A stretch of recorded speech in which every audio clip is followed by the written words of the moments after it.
by Benjamin J. Snyder. No one ever said that taking care of someone with cancer is easy. My wife spent the better part of last year practically bedridden from the fatigue alone. I wish that they'd told me that I'd live in fear that she would ultimately lose the battle, but if they did, they'd probably have told me I would happily give most of my time and energy to stand beside her as she battled the arrant cells that ravished her from within. It never occurred to me that there'd be no sick days or lightened duties when taking care of her. If someone told me that some days would be worse than others, I'd believe them.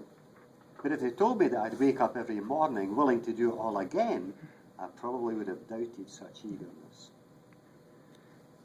No one told me just how nerve-wracking it is to wait for the test results that would tell us if she was either cancer-free or in for another 6 months of fatigue, nausea, extreme pain, and more symptoms than I even want to list. It's hard to believe that anyone would willingly put themselves through that, or that their loved ones would let them. But it's practically human nature to go to great lengths when faced with death. I can't even come up with the right words to describe how I felt when we got the results, but I'm sure you all can imagine how it feels when you find out that all the struggles were worth it, when the results confirm that the treatments worked. No one really had to tell me how great the words cancer-free sound. For those words had echoed within my dreams more than anything else. Cancer-free means so much more than the absence of illness. It means freedom to do many of the things normally taken for granted.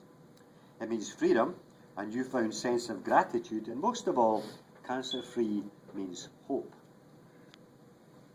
Unfortunately, life is nothing like a fairy tale. And sometimes the villain returns to rear its ugly head with no prince in shining armour to defeat it in one fell swoop. I personally think that cancer is worse than any monster or deranged wizard, for even they have more mercy than the big sea.